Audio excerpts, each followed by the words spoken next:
Shalom, I want to give all praises to Yahweh, by Hashem, Yahweh Shai, by Hashem, Makakadash, thereby honors to the apostles and the elders that rule well. Peace and blessings to you brothers out there that's kicking his word in sincerity, also in truth. Salaki, if you hear noise in the background, I'm at the stove, waiting for my car to get its oil changed, but I wanted to do this, sit down while it's on my spirit.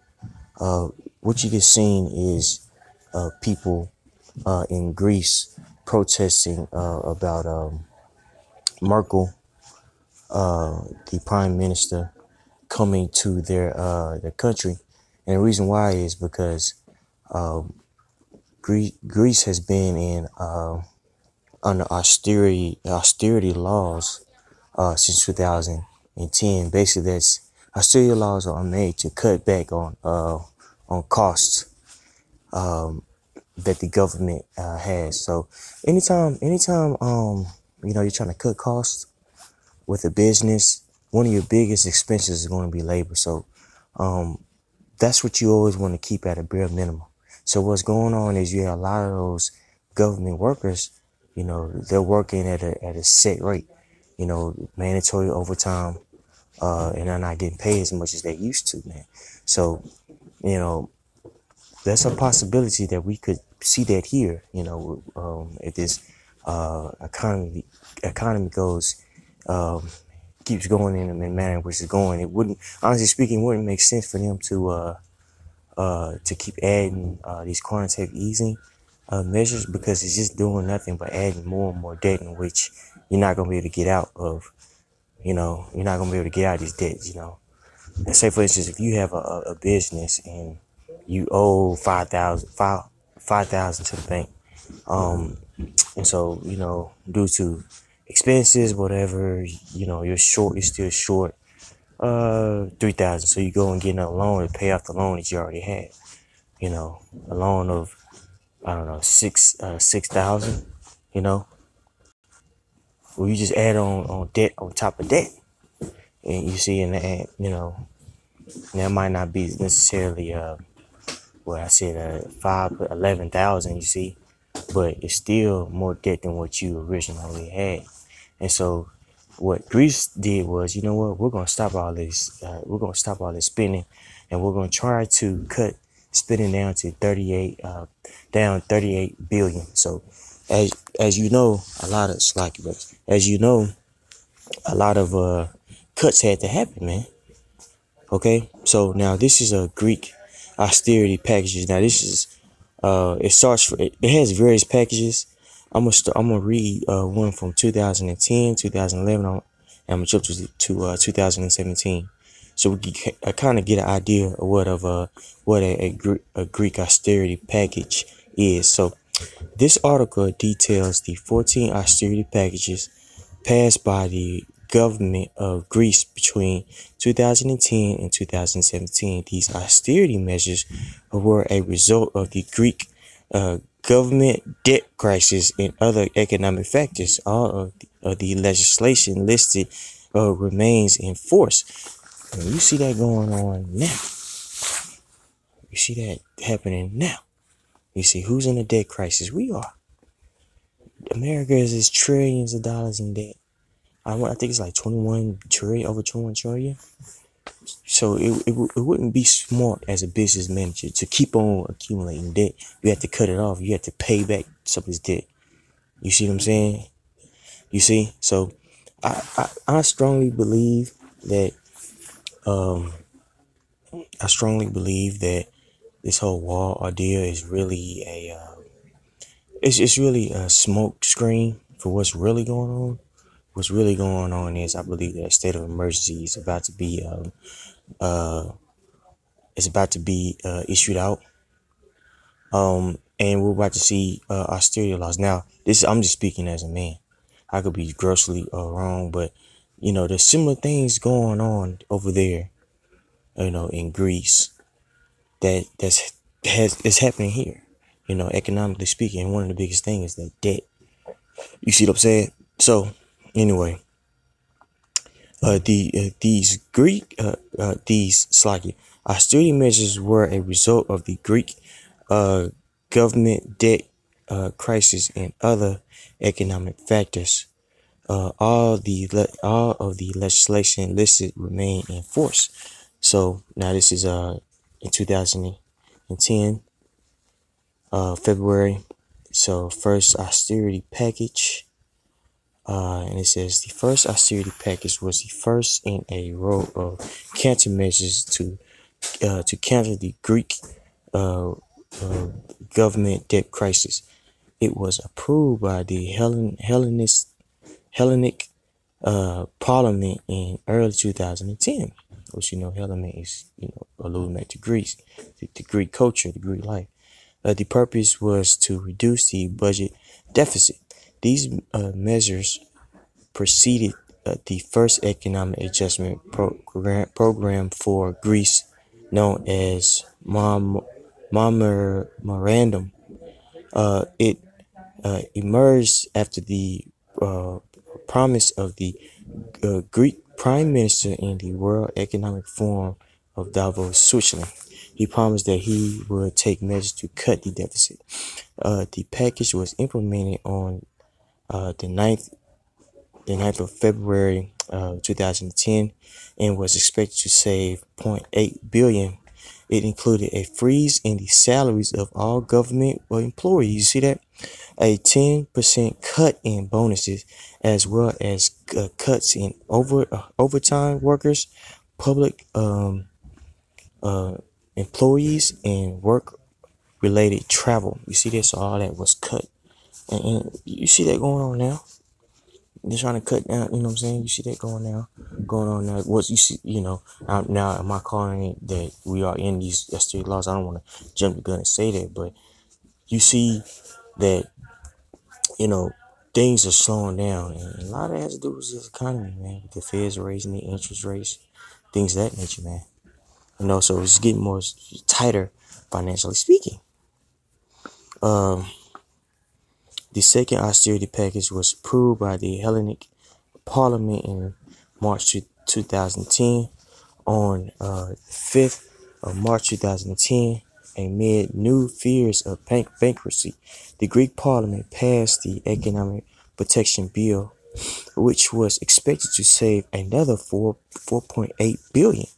The measure include 30% cuts in Christmas, Easter, and leave of absent bonuses, a further 12% cut in public bonuses, a 7% cut in the salaries of public and professional provided private employees, a rise of VAT. I think VAT is like sales tax, something to do with sales tax. But we could look that up though, and check. I might be wrong, Salaki. From 4.5 to 5, from 9 to 10, and from 19 to 21, a raise of the petrol tax to 15%, a raise in the taxes on import cars of up to 10 to 30, among others. And hey, that's what you see. Hey, and rise in taxes. You know what I'm saying? We're gonna strong possibility we might see that here, because that rise in the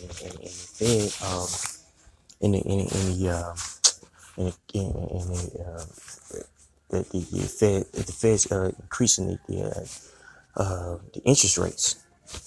I know for us, our property tax, at the office has increased substantially, which has increased our rates, So it's getting tighter and tighter, much like you see in Greece. Let's see here. Again, I don't want to keep reading because there's so much information. We can read so much. What I do is I'll jump to what's going on in 2017, because then you gotta remember it's 7 years of this, man. So definitely this is the 14th package, the medium term fiscal strategy framework 2018-2021 was approved on 18th of May. It amended provisions of the 13th package. The extra measures were to support a debt deal. The measures were approved by the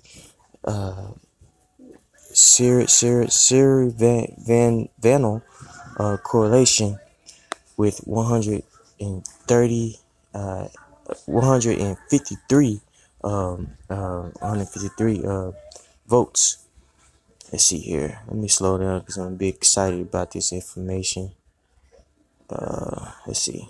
It says the measures. The measures include further pension cuts, income tax exception lowered from 8,600 down to about 5,700. Privatization of Greece's PPC electricity, utility railroads, Athens International airports, and the Thessaloniki port. So now in Greece you have these governments that just taking over certain parts, certain sectors of the economy, man. Just so they can manage manage the debt, and these are just certain austerity laws that it's very plausible that we're going to see here in the U.S. And guess what? It's also prophesied in the scriptures. You see what I'm saying? For this to happen. Jeremiah 50:16, cut off the sword from Babylon, and him that handleth the sickle in the time of harvest. For fear of the oppressing sword, they shall turn every one to his people, and they shall fear every one to his own land. Israel is a scattered sheep. The lions have driven him away. Fear the king of Assyria first the king of Assyria has devoured him, and last this Nebuchadnezzar king of Babylon had broken his bones. And that's really what's going on in the time of the Assyrians taking over the Babylonians. Actually the Babylonians, taking over the Assyrians, man. And Israel was caught up in it. It was caught up in that political change, or empire change, man. And right now, what do you have going on? Well, you have these various nations, what they're doing, are fighting against one another. You see what I'm saying? And Israel is going to be caught up in the middle of it, which is going to produce what? Jacob's trouble, man. You see, a lot of things have to happen for famine to occur, and one of those things is social unrest. Those are one of the catalysts. People know how to deal with drought. A lot of people think that these, Africans over there, the Canaanites, are just over there starving because they don't know how to take care of themselves. No, these people have been living for thousands of years. The reason why they're starving is because of, like as I said, war, economic instability. You see, this case in point over in Sudan, you have people that are starving, just laying out on the street. Well, what's going on in Sudan? Well, they've been having civil war over there for years, man. You see what I'm saying? Which produces what? It produces, economic strife, and famine and pestilence and all that, all those things. We're gonna see that here in America. America's on its way out, man, and we're gonna see all these things happen to it, man. You see what I'm saying? All these things are gonna happen to it, So it's coming. It's coming. And you Israelites, you Israelites, that are comfortable here in America or are trying to, sell out to make a buck, man, you're gonna be exposed too by Yahweh Shemi Shah. Now this is 2nd Esdras 15, and I start at verse 10. Behold, my people is led as a flock to the slaughter. I will not suffer them now to dwell in the land of Egypt, but I will bring them with a mighty hand and a stretched out arm, and smite Egypt with plagues as uh, as before, and will destroy all the land thereof. Egypt shall mourn, and the foundation of it shall be smitten, and the plagues of punishment that the Most High hath bring upon it. Now, this is in Second Esdras. This is in apocryphal during what in well, not actually. You know what? This is time of Jeremiah, if I'm not mistaken. You see, but in any, anyway, the point is this: ancient Egypt has already been destroyed, man. So what Egypt is just talking about? It's just talking about that spiritual Egypt, man, alluding to Revelation the 11th chapter. You see, because if you look up that word Egypt, it means Matazarium. It means double straits. Tazab means, if I'm not mistaken, straits. Tazarium makes it plural. You see, which we know to be this place, man, because it has put a very heavy yoke on our people. You know, just look at the history of the Native Americans. The brother Shakat Salakia, Shakat from Mississippi did a beautiful lesson on that, on GMS dedication, man. I suggest you brothers take a look at that. You know, he basically went to an account of a person's account of the Trail of Tears, man. You know, when it was a terrible, terrible time for our people, man. So now this place is about to be plagued with the plagues of Egypt.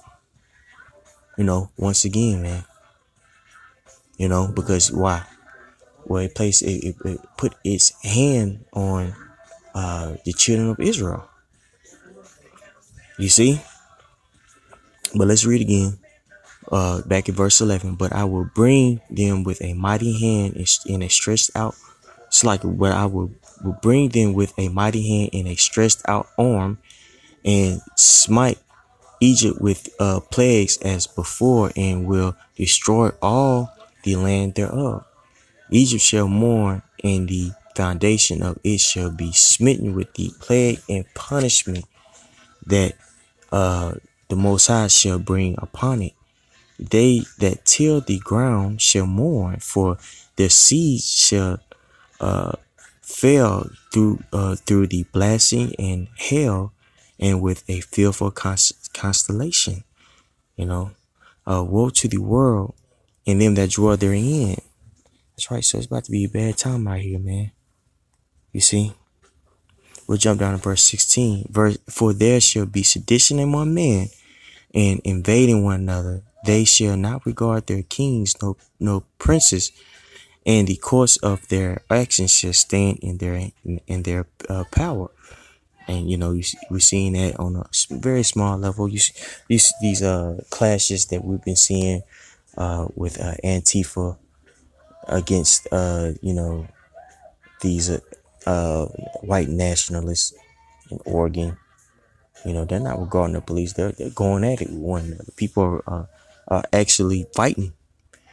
You see what I'm saying? You had to protest I want to say yesterday, in Washington. You know, people that work for the government were you know, in front of the White House protesting. You know, because they're not getting paid right now, man. You know, it's cute right now and it's funny right now, but you know, man, it's gonna affect people that we love, man. You know, big time. You know what I'm saying? So that's gonna be stressful too. It's about to get real ugly out here for our people, man. So, man, so it's going down. You know what I'm saying?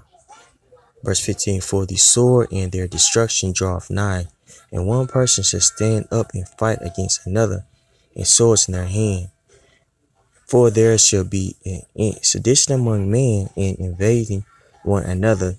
They shall not regard their kings nor princes, and the course of their actions shall stand in their power. And man shall desire to go into a city and not be able. For because of their pride, the city shall be troubled, the houses shall be destroyed, and man shall be afraid. Man, that's right. So, hey, if you read in that one of austerity laws, one of those premises was, I believe, it made it harder for the Greeks to travel, man. You know, we're gonna see that more now. Hey, look at the whole wall ordeal, man. They're cracking down, or coming in and out. You know, well, that's one of the things that you do during the time of war. It just makes sense. You see, so you know it's definitely heating up. You know, it's definitely heating up. Brother, stay in the spirit. We excited right now, but know this, understand that this is a marathon, and we're gonna have more and more things that happen to us. You know, so we're gonna have to be we're gonna have to get ready, man. This thing isn't a joke, and it's not time to be childish. Call Allah Yahweh Shmi outside.